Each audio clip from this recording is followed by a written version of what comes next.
Hello guys, welcome to Let's Talk About It Tuesday.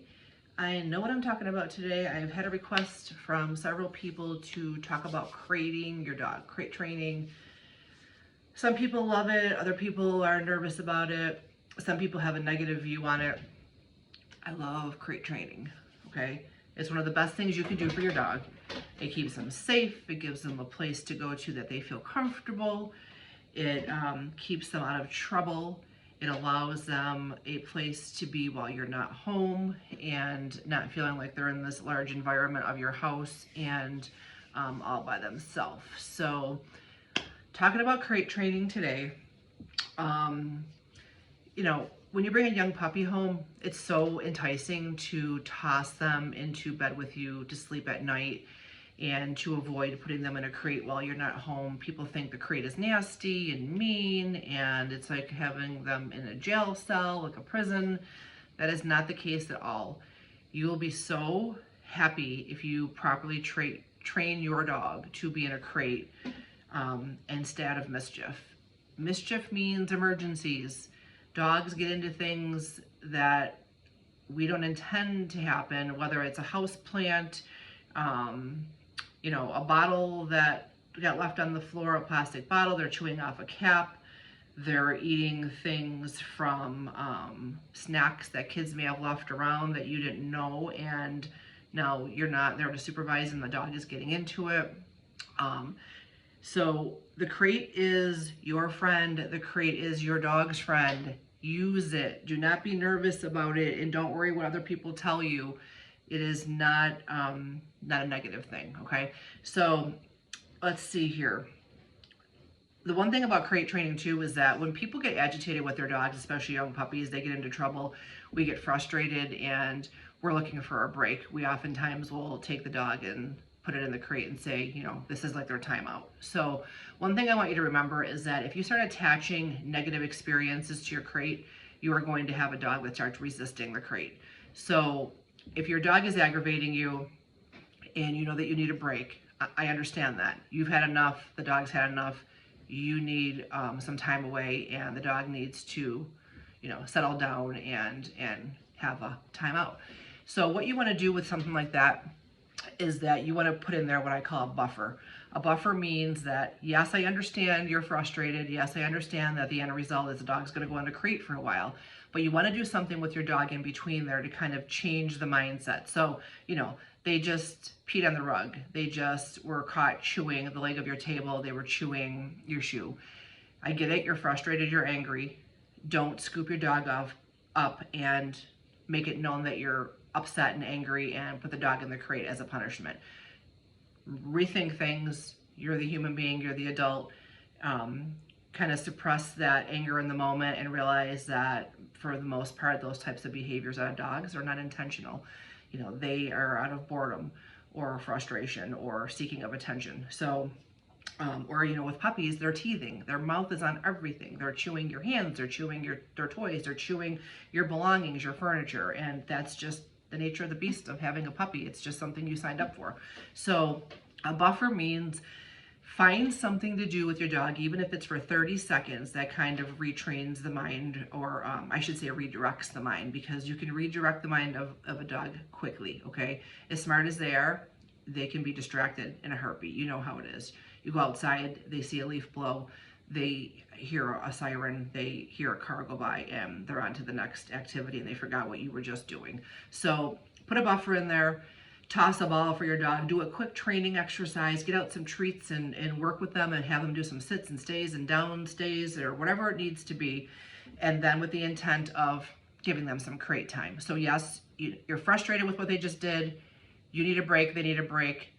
Do something fun in between and then make the entrance into the crate a positive thing, okay?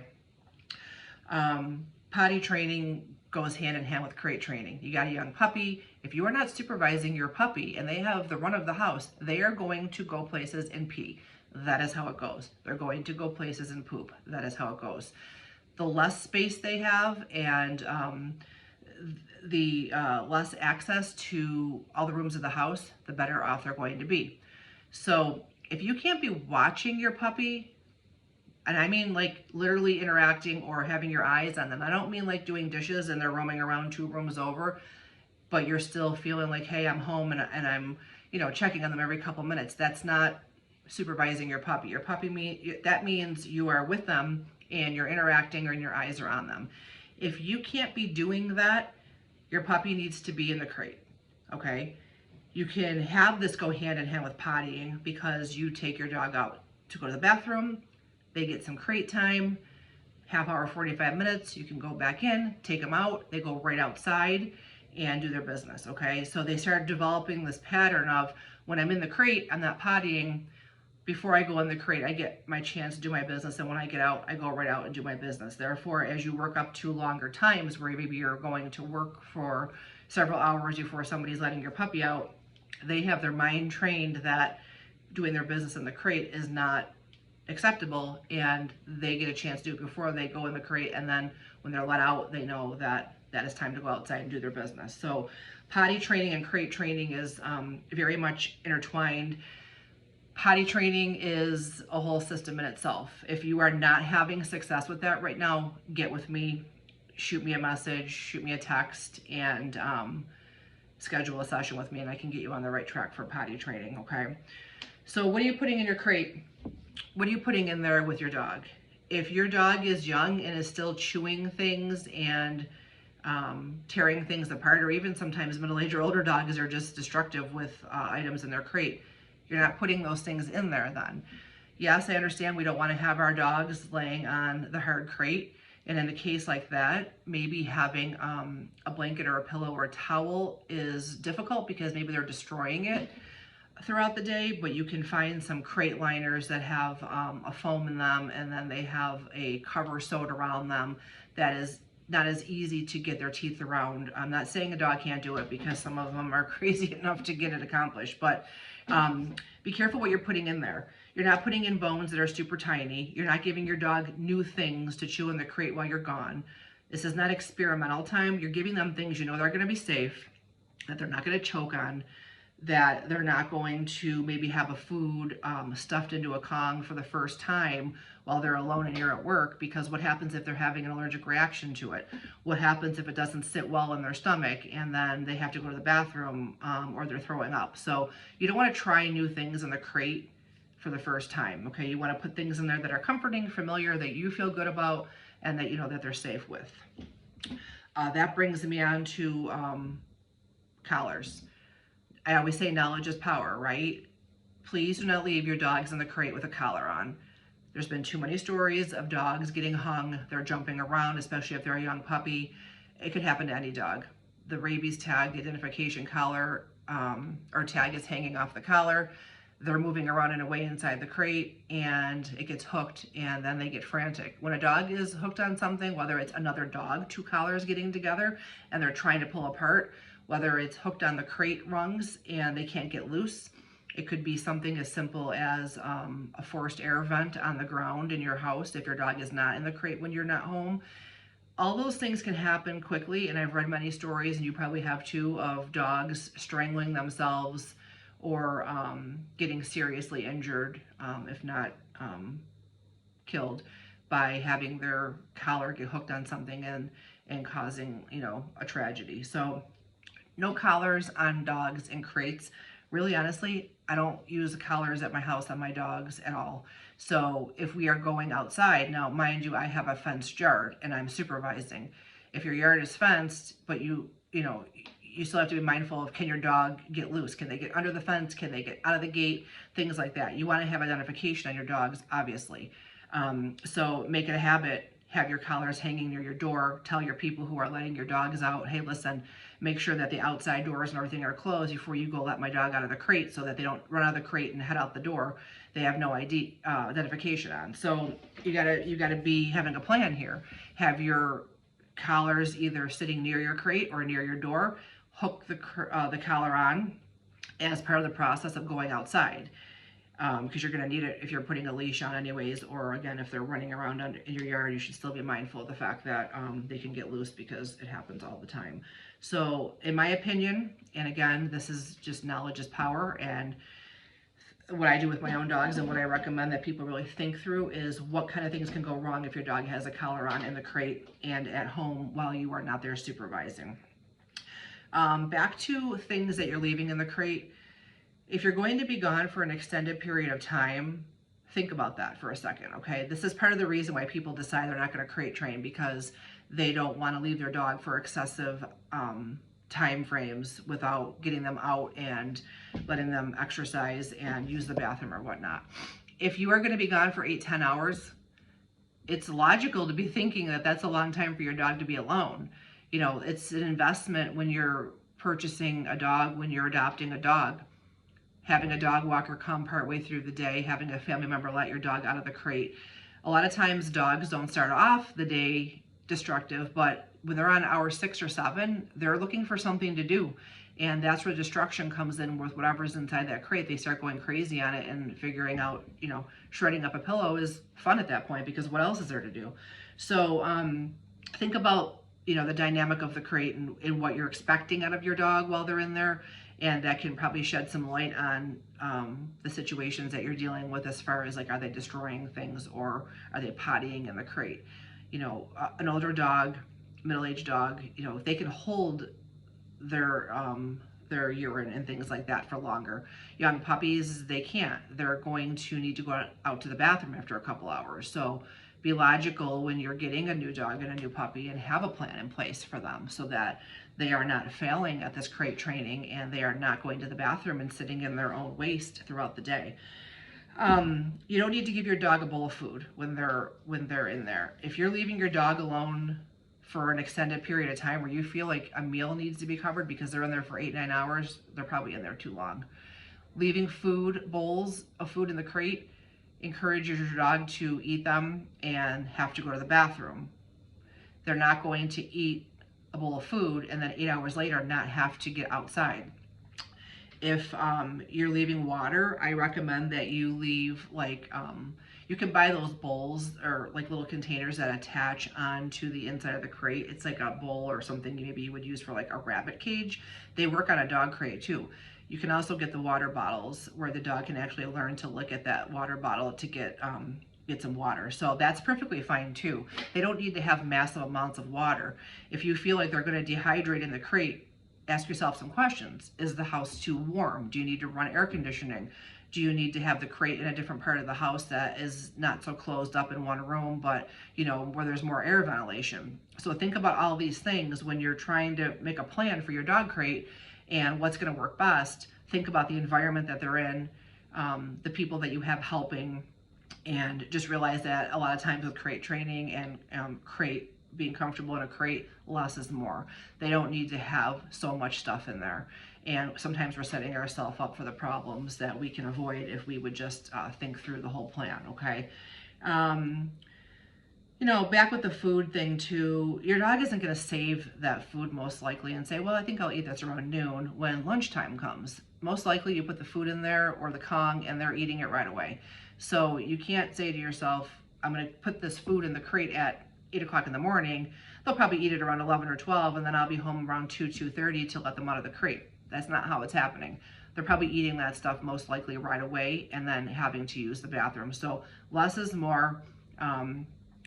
Not tiny little bones that they can choke on, but you know, marrow bones are something I love. You can get those, you know, at Save a Lot. You can get them at Tops. I don't love when they take the marrow bone and cut it into little tiny slivers that are like the size of like a $50. I feel like those are a choking hazard for medium and large size dogs. So, you know, you want to get a bigger marrow bone. They can come, you know, they come this big, or you can get them cut in half and that's still fine and it's not a choking hazard. But again, marrow bones come with a lot of marrow on them, right? So, and it's sloppy and it can, you know, require that your dog needs to use the bathroom quicker than normal when they first start eating those. So my suggestion is you use the marrow bones when you're home and let them take a lot of that stuff off of there, because they will continue to want to chew that bone moving forward for weeks. So if you're putting it in the crate, it still has a lot of flavor on it, but it's not a fresh new bone that's going to require that they have to get out and use the bathroom quickly. So Another thing is Kong mixes. If you are interested in how I do Kong mixes, you can get in contact with me and you can choose a recipe that I will provide for you, and I'll make you a Kong stuffer and you can try some new stuff with your dog. What else? People keep emailing me information or questions or suggestions of things I want to talk about. Crate training has been big in the last week. So the location of your crate is important. You know, if you are secluding your dog in a crate in a part of the house where they feel like they're really not part of the family, that can be an issue. Some dogs handle it fine. Other ones feel like it's a punishment. So keeping your crate in the family area, even when you're not there, they know the living room and things like that, you know, are places where the family congregates and it's a friendly area with activity. So that is my suggestion. Some people have 2 crates, where they'll have one there in the living room, another one in a different part of the room, a bedroom or something like that, so that they have the option to put the dog in different places depending if they have company over and they want to separate the dog from company. That's fine. So, you know, when you are attempting to put your dog in the crate when you're about to leave, sometimes that's a difficult, you know, thing to handle with them because they know you're leaving, they don't want you to, they want to be with you, and they start running around the house and avoiding. So anything you can kind of do to prepare for those moments. You know, the last thing you want to do is start taking a treat or a toy and tossing it in, and when the dog goes in the crate, slamming the crate door and say, okay, see ya, bye. Because now what's going to happen is they're going to get smart fast and realize that chasing those things into the crate isn't working, because they're going to have the door slammed and then you're gone. So you want to make the crate positive. You don't want to be so rushed in the morning that things like that are happening where you don't have the time to actually adequately put them in the crate before you leave. I realize that logically it's going to happen. We're all busy people, but if you can think about crate training and how important it is to the whole plan of raising your dog, I think you'll be better off if you give some thought to that and make a plan, and not make it just so that the dog was in the crate and however it goes, it goes. And if it's frustrating, I'll deal with it later, because usually those frustrations become real problems for people and dogs. So you want to do some exercises with getting them used to the crate and making the crate positive. And if you get connected with me, if you're struggling with this, we can book a session and I can really get you going on crate training and talk to you about how to handle that from day one, or even troubleshoot it once it's not going well. We can do that too, okay? The last thing I'm going to say is that when you bring a new dog home, it's enticing. You want to have them sleep in bed with you. Can be some of the worst, can be the worst idea you ever come up with, because yeah, they're snuggly and they're like a little baby. They're sleeping with you. They love to be with you. You love to be with them. But depending on how that dog is, it can become a problem. We're busy people. When we go to sleep, we go to sleep most of the time, even if it's for short times. But we're sleeping for, you know, several hours, maybe, you know, 8-9 hours. Who knows what you're doing? But if you are not able to keep track of your dog while they're in bed with you because you're passed out, they're doing things after a good little snooze where they're waking up and they want to be interactive with you or with anything, and you're not going to like what they're doing. They chew blankets, they're going to pee in your bed, they might jump down and injure themselves, especially if it's a young, small dog. Not even a young one, but just a tinier dog that jumps down for off of your bed if it's higher, they are going to possibly injure themselves. So you want to be mindful of what's happening while you're sleeping. Are they jumping down and getting into things in the house? You know, are they chewing on a house plant? Are they urinating or pooping around the house and, again, creating a problem where they think that that's okay to do that? Are they biting and scratching themselves and doing stuff that you would be, you know, redirecting them from normally if you were supervising? That kind of stuff can all be going on while you're sleeping and you don't realize it. So again, your dogs need to learn how to self-soothe, and that's a big component there with sleeping with them. If they're not learning how to be alone at all, the whole situation with the crate training while you're going to work or going somewhere for the day becomes an issue. They have to have that independence. They have to be able to be like, okay, I'm fine. I can be in here while we're sleeping at night. I can be in here while mom and dad are at work. I can be in here while they're gone for a couple hours grocery shopping and everything is great. So again, crate training is like a science. You know, I can help you troubleshoot things that are going wrong. I can tell you how I think things should be, but every dog is different, and people know that I'm very flexible with that, and I have lots of good tips and lots of solutions for the problems that you're facing, because every dog definitely is different. So any questions about crate training, shoot me a message, 716-253-0130. You can email me at doggomafia716@gmail.com. You can grab me on Facebook, Doggo Mafia 716. You can hit me on Instagram, again, Doggo Mafia 716. Watch my YouTube channel, subscribe to it, watch my videos for Let's Talk About It Tuesday. The Pup Trot is coming up October 21st. Tons of people tell me they're coming.